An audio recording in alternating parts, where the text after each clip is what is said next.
Here's what LaVar said. He said, realistically, you can't win no championship with 3 white guys because the foot speed is too slow. He said this to Southern California News Group.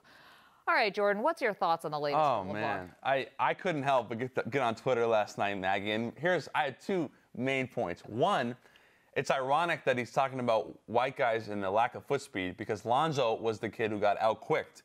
De'Aaron Fox drops 39 on him, and ironically, the best athlete on that team is probably T.J. Leaf, who happens to be white. So just, it's one thing, Maggie, to have fun, say you're going to beat Michael Jordan, but when you start bringing the race factor in, and it was too much for me. And I think it was really disrespectful to his teammates. And it puts Lonzo in a bad spot. This is completely absurd, first of all. It's not true. Totally absurd. And here's the one thing about LaVar and why I'm so surprised that he would go down this road and bring race into it. This hurts the brand. Again, yeah. Isn't he all about big baller brand? Doesn't he want to eventually put this in a position where he's, selling his brand to Nike or to Reebok or whoever the highest bidder is going to be, Under Armour?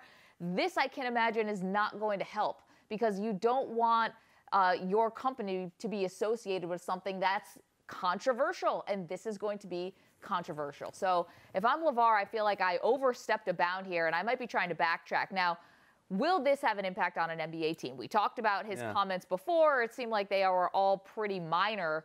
Now, though, could this make an NBA squad hesitant about Lonzo? I'm so happy you brought that up because we can talk about Reebok and Nike and Under Armour, but what really matters, Maggie, is the actual basketball, the draft. This is what's coming up. This is his future.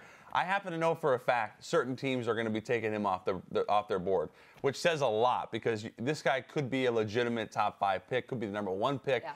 And if you start saying teams are saying, we're done, wow, that's a big deal. Yeah, I mean, as much as I'm going to blast LaVar for saying these things, I would also caution an NBA team to pass on Lonzo if they think that he could be a game changer. Listen, if you are in the lottery, odds are your team is pretty bad, except for the Celtics, who are a playoff team.